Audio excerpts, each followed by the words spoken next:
जय माता दी। राधे राधे आप सभी को। श्री दुर्गा सप्तशती पहला अध्याय। प्रथम चरित्र के ब्रह्मा ऋषि, महाकाली देवता, गायत्री छंद, नंदा शक्ति, रक्तदंतिका, बीज, अग्नि तत्व और ऋग्वेद स्वरूप हैं। श्री महाकाली देवता की प्रसन्नता के लिए प्रथम चरित्र के जप में विनियोग किया जाता है। भगवान विष्णु के सो जाने पर मधु और कैंटव को मारने के लिए कमल जन्मा ब्रह्मा जी ने जिनका स्तवन किया था, उन महाकाली देवी का मैं सेवन करता हूँ। वे अपने 10 हाथों में खंड चक्र, गदा, बाण, धनुष, परिघ, शूल, भूषणी, मस्तक और शंख धारण करती हैं। उनके 3 नेत्र हैं। वो समस्त अंगों में दिव्य आभूषणों से विभूषित हैं। उनके शरीर की क्रांति नीलमणि के समान है तथा वे 10 मुख और 10 पैरों से युक्त हैं।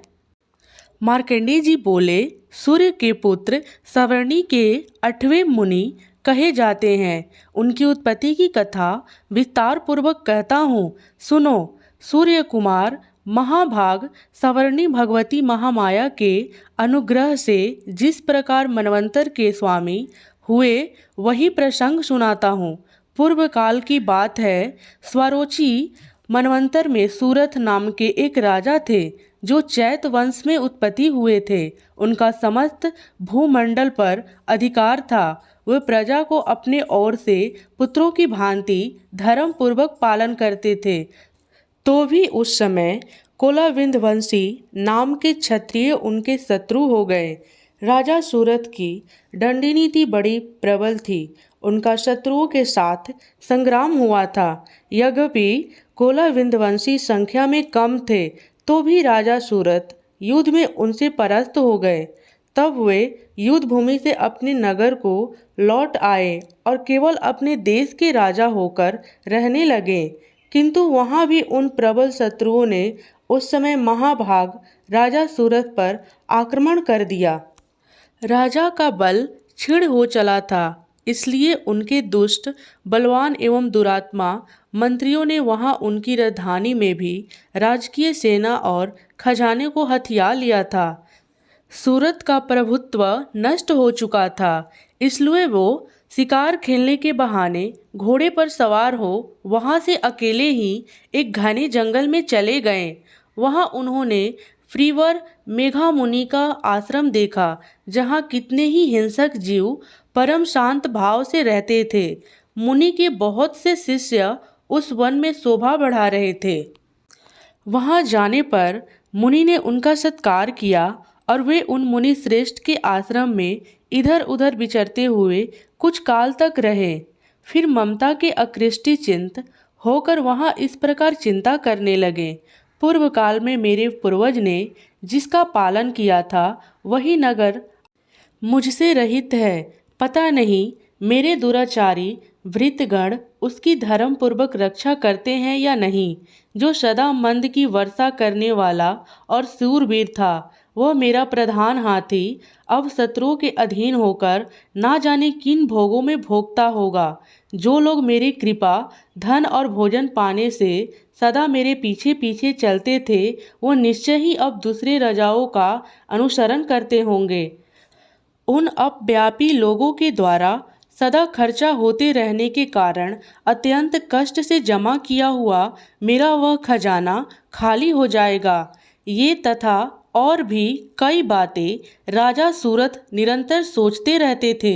एक दिन उन्होंने वहाँ फ्रीवर मेघा के आश्रम में निकट एक वैश्य को देखा और उससे पूछा, भाई तुम कौन हो? यहाँ तुम्हारे आने का क्या कारण है? तुम क्यों शोकग्रस्त और अपमान से दिखाई देते हो? राजा सूरथ का यह प्रेम पूर्वक कहा हुआ वचन सुनकर वैश्य ने विनत भाव से उन्हें प्रणाम करके कहा। वैश्य बोला, राजन, मैं धनियों के कुल में उत्पन्न एक वैश्य हूँ। मेरा नाम समाधि है। मेरे दुष्ट स्त्री पुत्रों ने धन के लोभ से मुझे घर से बाहर निकाल दिया है। मैं इस समय धन और स्त्री और पुत्रों से वंचित हूँ।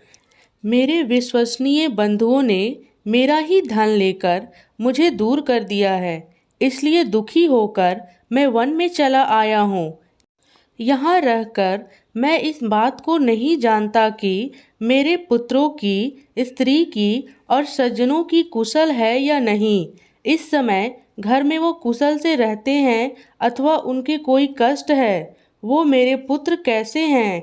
क्या वो सदाचारी हैं अथवा दुराचारी हो गए हैं? राजा ने पूछा। जिन लोभी स्त्री पुत्र आदि ने धन के कारण तुम्हें घर से निकाल दिया, उनके प्रति तुम्हारे चित्त में इतना स्नेह का बंधन क्यों है? वैश्य बोला, आप मेरे विषय में जैसा बात कहते हैं वह सब ठीक है, किंतु क्या करूं, मेरा मन निष्ठुरता नहीं धारण करता। जिन्होंने धन के लोभ में पकड़कर पिता के प्रति स्नेह, पति के प्रति प्रेम तथा आत्मजनों के प्रति अनुराग की तिलांजलि दे मुझे घर से निकाल दिया है, उन्हीं के प्रति मेरे हृदय में इतना स्नेह है। महामते गुणहीन बंधुओं के प्रति भी जो मेरे चित्त इस प्रकार प्रेम मगन हो रहा है, यह क्या है? इस बात को मैं जानकर भी नहीं जान पाता। उनके लिए मैं लंबी सांसें ले रहा हूँ और मेरे हृदय अत्यंत दुखित हो रहा है। उन लोगों में प्रेम का स्वथा अभाव है, तो भी उनके प्रति जो मेरे मन निष्ठुर नहीं हो पाता, इसके लिए क्या करूं? मार्कंडेय जी कहते हैं, ब्राह्मण तदंतर राजाओं में श्रेष्ठ सूरत और वह समाधि नामक वैश्य दोनों साथ साथ मेधा मुनि के सेवा में उपस्थित हुए और उनके साथ यथा योग्य न्यायानुकूल विनयपूर्वक वर्ताव करके बैठे। तत्पश्चात वैश्य और राजा ने कुछ वार्तालाप आरंभ किया। राजा ने कहा, भगवान, मैं आपसे एक बात पूछना चाहता हूँ, उससे बताइए। मेरा चित्त और मेरे अधीन ना होने के कारण वह बात मेरे मन में बहुत दुख देती है। जो राज्य मेरे हाथ से चला गया है, उसमें और उसके संपूर्ण अंगों में मेरी ममता बनी हुई है। मुनि श्रेष्ठ, यह जानते हुए भी कि अब वह मेरा नहीं है, अज्ञानी की भांति मुझे उसके लिए दुख होता है। यह क्या है? इधर यह वैश्य भी घर से अपमानित होकर आ गया है। इसके पुत्र, स्त्री और भृत्यों ने इसे छोड़ दिया है। सज्जनों ने भी इसका परित्याग कर दिया है, तो भी यह उनके प्रति अत्यंत हृदय स्नेह रखता है। इस प्रकार यह तथा मैं दोनों ही बहुत दुखी हैं। जिसमें प्रत्यक्ष दोष देखा गया है, उस विषय के लिए भी हमारे मन में ममता जनित आकर्षण पैदा हो रहा है। महाभाग हम दोनों समझदार हैं, तो भी हम में जो मोह पैदा हुआ है, यह क्या है? विवेक शून्य पुरुष की भांति मुझ में और इसमें भी यह मूर्ता प्रत्यक्ष दिखाई देती है। ऋषि बोले, महाभाग विषय मार्ग का ज्ञान सब जीवों का है। इसी प्रकार विषय भी सबके लिए अलग अलग है। कुछ प्राणी दिन में नहीं देखते और दूसरे रात में भी नहीं देखते, तथा कुछ जीव ऐसे हैं जो दिन और रात में बराबर ही देखते हैं। यह ठीक है कि मनुष्य समझदार होते हैं, किंतु केवल वो ही ऐसा नहीं होते। पशु, पक्षी और मृग भी आदि सभी प्राणी समझदार होते हैं। मनुष्यों की समझ भी वैसा ही होता है जैसे उन मृग और पक्षियों की होती है, तथा जैसे मनुष्यों की होती है वैसे ही उन मृग, पक्षी आदि की होती है। यह तथा अन्य बातें भी प्रायः दोनों में समान ही हैं। समझ होने पर भी इन पक्षियों को तो देखो, ये स्वयं भूखे से पीड़ित होते हुए भी मोहवश बच्चों के चोंच में कितने चाव से अन्न के दाने डालते रहते हैं।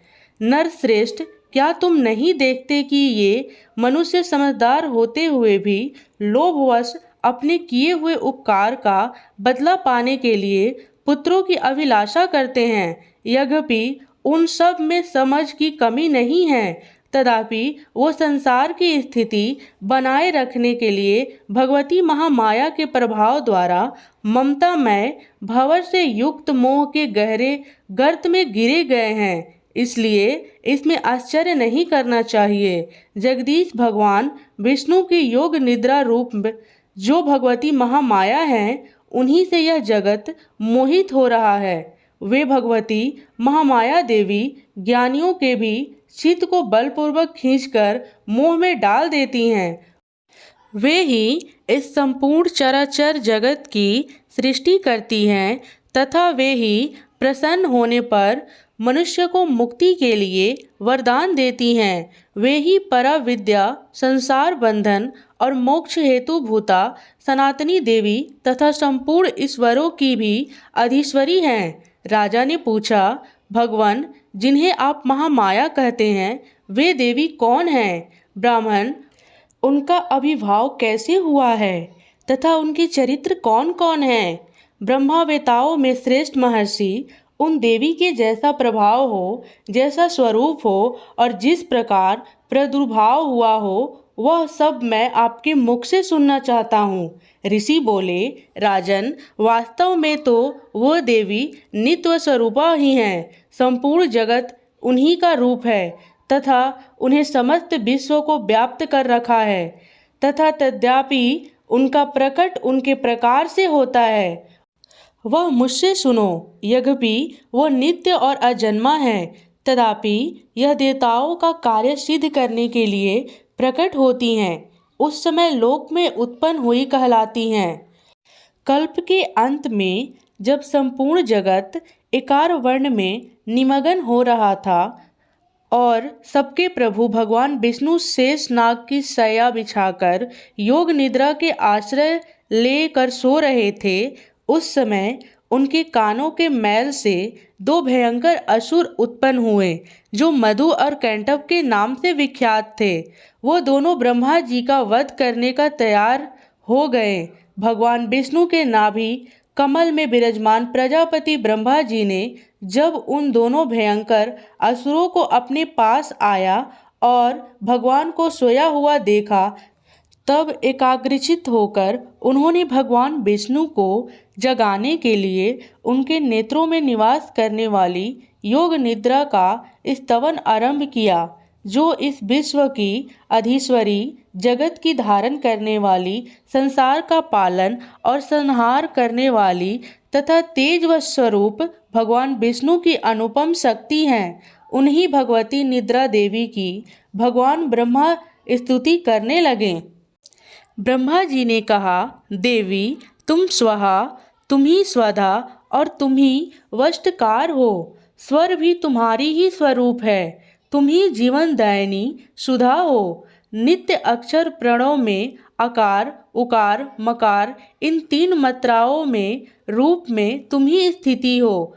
तुम इन तीन मात्राओं के अतिरिक्त जो बिंदु रूपा नित्य अर्धमात्रा है, जिसका विश्व विशेष रूप में उच्चारण नहीं किया जा सकता, वह भी तुम ही हो। देवी, तुम ही संध्या, सवित्री तथा परम जननी हो। देवी, तुम ही इस विश्व ब्राह्मण को धारण करती हो। तुमसे ही इस जगत की सृष्टि होती है, तुम ही इसका पालन होता है और सदा तुम ही कल्प में अंत में सबको अपना ग्रास बना लेती हो।